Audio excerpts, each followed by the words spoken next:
In this lecture, we're going to be looking at vocabulary connected with thought processes. And here are the 7 words: anticipate, appreciate, comprehend, conceive, envisage, infer, recall. So anticipate. Anticipate. If you anticipate an event, you think about it in advance that it's going to happen and you're ready for it or you're excited about it. So, for example, this man is anticipating life in a new country. He's about to arrive. He's getting quite excited. He's getting ready to start his new life. So anticipate. Ante means before. It's from the Latin word ante. So for example, banks anticipate further rate cuts over the next 3 months. I anticipate rain. So I anticipated rain, so I took an umbrella. Police anticipate that rivalry between drug gangs will lead to war. And some collocations, you anticipate a decline or a slowdown or a rise. Things can be widely anticipated as well, widely anticipated. Some forms for the verb: anticipates, anticipating, anticipated. And then the noun form is anticipation. So anticipate, anticipation. And some synonyms: expect, predict, forecast, foresee, foresee. You can wait for and await. Wait for and await mean the same thing. Here's the next word: appreciate. Appreciate. If you appreciate a situation, then you understand it or you know what it involves. And if it's a good thing, it can also mean that you're thankful for it. So you can appreciate the beauty of nature, the calm, the tranquility of nature. You understand how important it is, and you can be thankful for it as well. So, for example, many governments don't appreciate the importance of free speech. It is essential to appreciate the side effects of using antibiotics. This next sentence, I greatly appreciate your help, is more of a formal way of thanking someone. You're saying that you really liked, you're thankful for their help.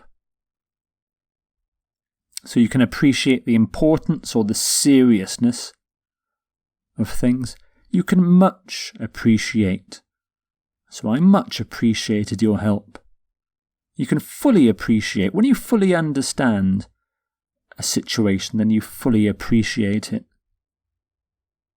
So some verbs for different forms: appreciates, appreciating, appreciated. And the noun form is appreciation. Appreciation. So an appreciation of a situation is an understanding of that situation. So somebody might have a strong appreciation of the importance of football, for example. Some synonyms: understand, recognize, acknowledge. Comprehend. Comprehend. So comprehend means understand, but we often use this word when we actually don't understand something, when we don't comprehend, we can't comprehend something. Not always, but it's quite a common use. So this woman here, she can't comprehend something. She doesn't understand it. So, for example, he can't comprehend the implications of the new policy. Patients may not have enough information to comprehend their illness. And the third sentence is a more positive use of comprehend. We fully comprehend the seriousness of the situation. So it's a more formal use of understand. So you can fully comprehend, or at the other extreme, scarcely comprehend. You can comprehend the importance of something and the implications of something. So some verb forms: comprehends, comprehending, comprehended.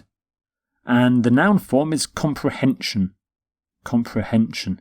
You often do reading comprehensions in tests to show how much you understand.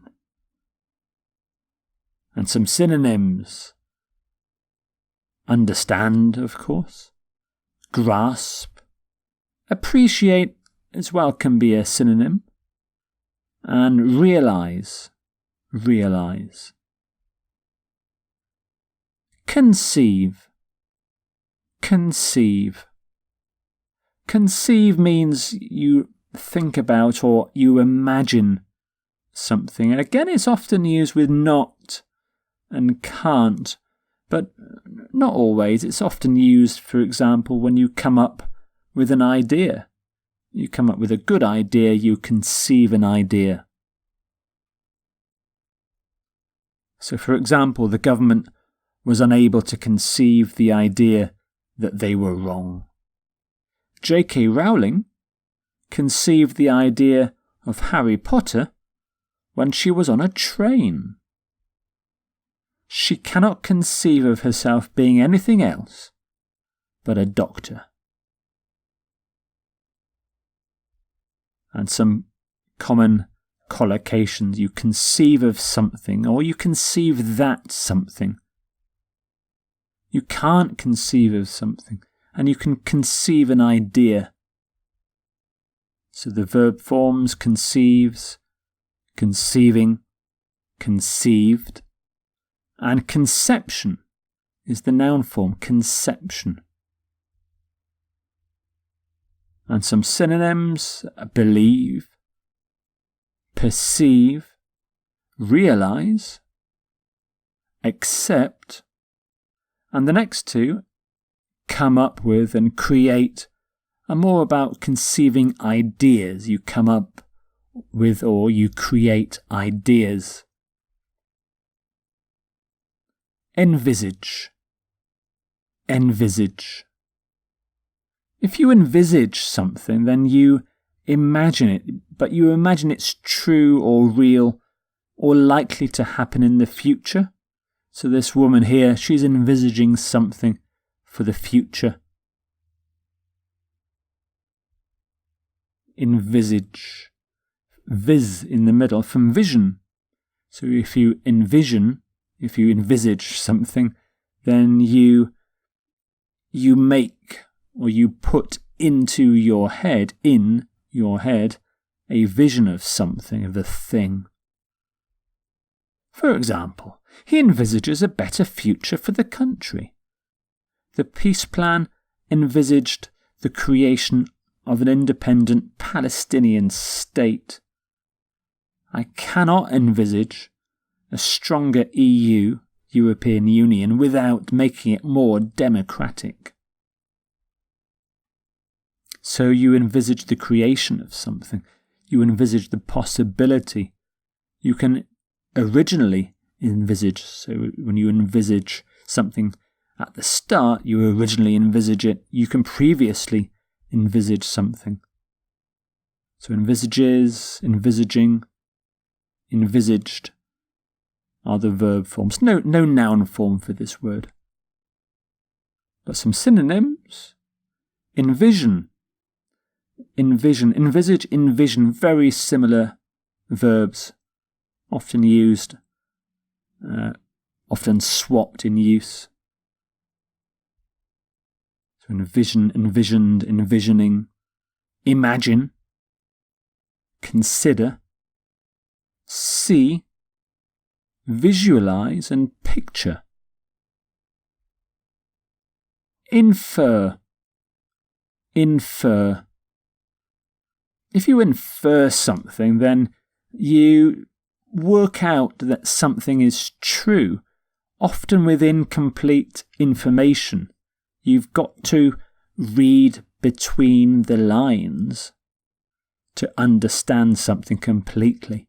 You often have to infer information in a text, and detectives often have to infer information if they don't have enough evidence.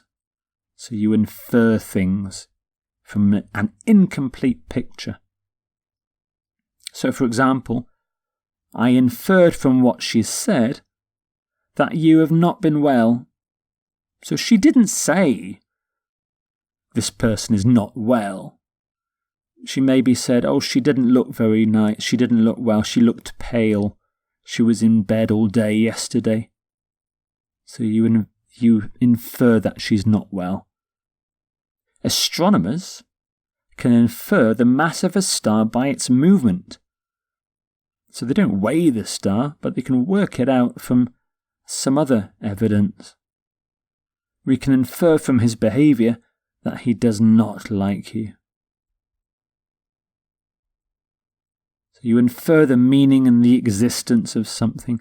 You can infer from something. You can reasonably infer something as well. If you're fairly close to the facts, you can reasonably infer the facts. So infers is one verb form. Inferring, note the second R you've got to put in. And the same for inferred. And the noun form is inference. Inference. So infer, inference for the noun.